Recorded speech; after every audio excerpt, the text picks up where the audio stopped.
European grey wolves. And if you've got dogs at home, well, the wolves are their ancestors. And the European grey wolves are the largest of wild canines, wild dogs. And these are three brothers in here. One of them's the dominant wolf. So he's the one, if they're out in the wild, he's the one that would say they're going off hunting and they'll hunt for days on end until they find what it is they're looking for. He's also the one that insists on being fed the food. And just in the mud, just down here on the right, we've got an eastern black rhino. He's the largest eastern black rhino we've got here at Portland. There are bigger rhinos and different kinds, and he shares his field with a herd of red letchway antelope, more of which we'll see when we get to Africa.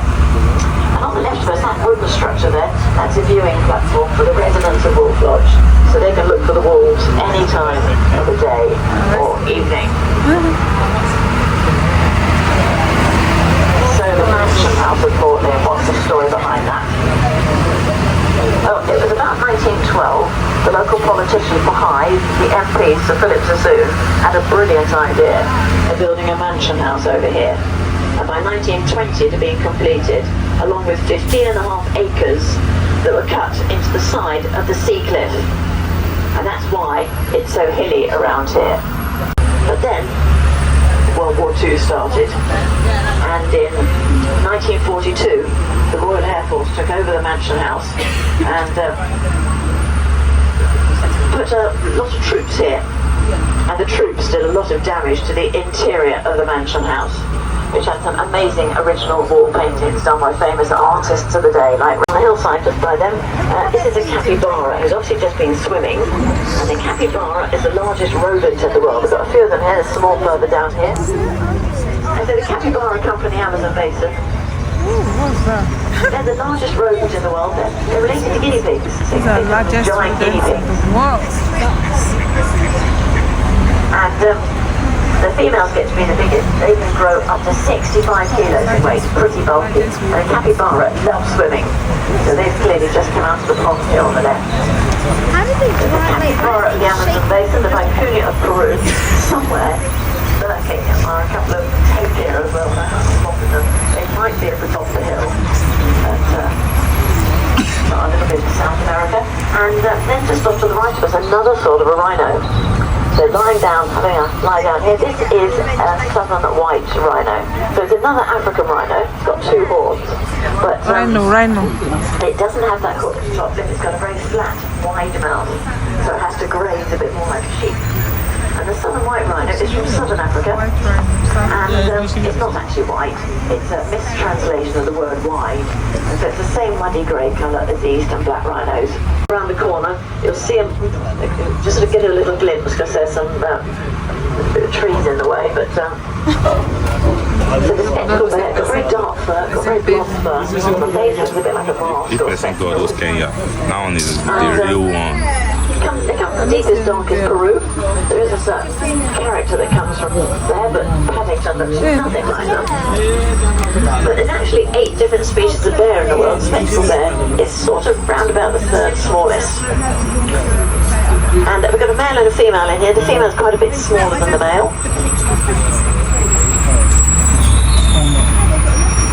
Today you did see a live unicorn, and it's got a green horn which he rubs it on the side of the walls here. And but notice his skin lies in folds. The rhino. And so it almost looks like armor plating. And he's also got these fascinating markings on his back legs as well. And so the greater one-horned rhino, there are fewer than 2,500 of those in the world. And so those are the most endangered of the species that we've got here. And this one, he had his 8th birthday about a month ago. And more about the house. There's a man. His name was John Aspinall, and he collected animals at his place outside Canterbury, but he ran out of space. And in 1973, John Aspinall discovered the empty Fort Lynn, and the pastures here were exactly what he was looking for.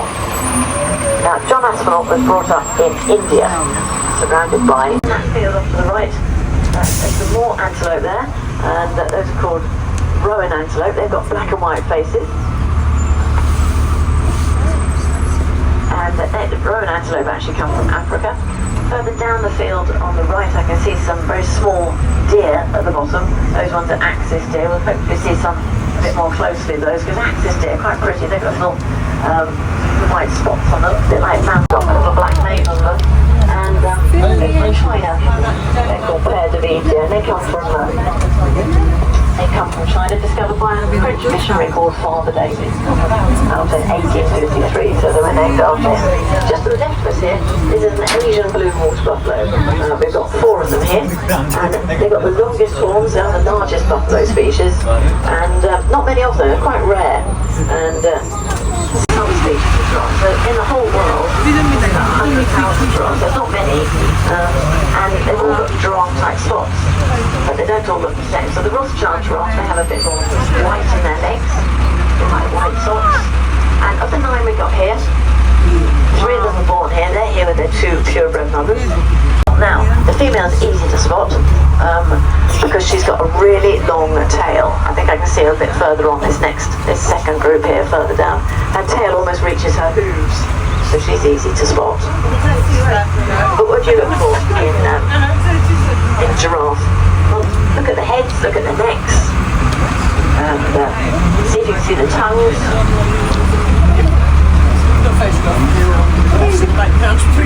See the colour of the tongues. But also, whilst we're coming along here, I'll point out some horses just to the right of us, because these are really rare, these horses. These are known as Przewalski wild horses. And in the wild they can get quite a bit of moisture out of their food as well. And that's a good survival thing, if it's not safe for them to drink down in the lower areas. Now, just to the left of us on the hillside here, a very large antelope here.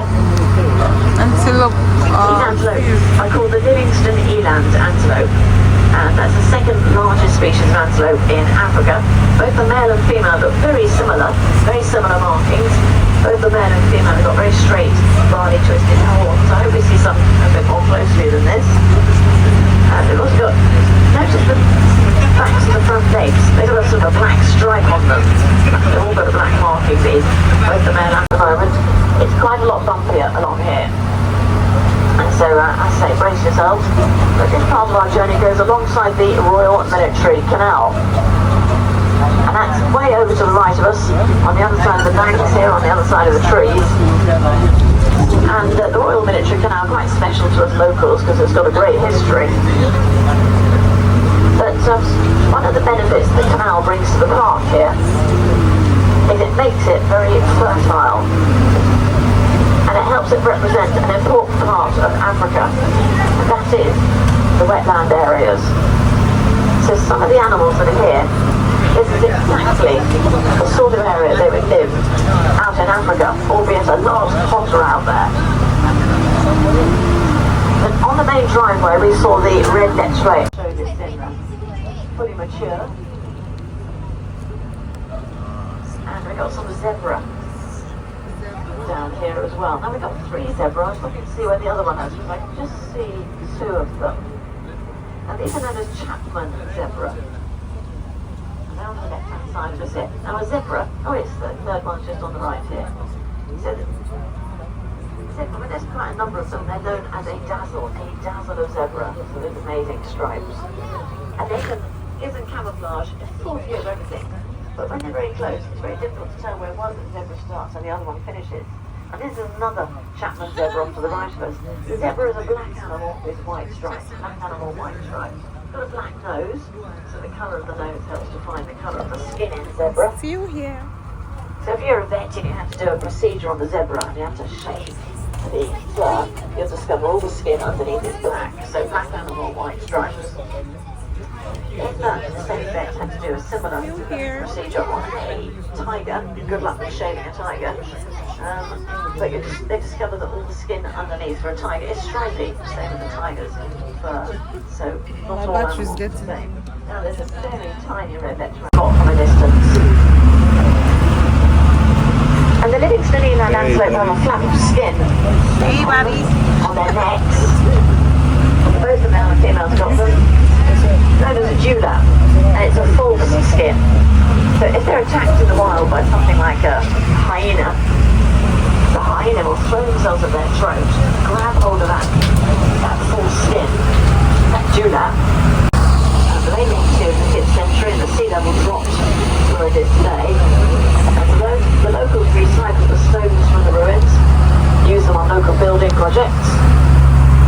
And one of those is at the very top of this hill on the right, behind the Union Jack. It's a castle called Lymm Castle, and St Stephen's Church in Lymm.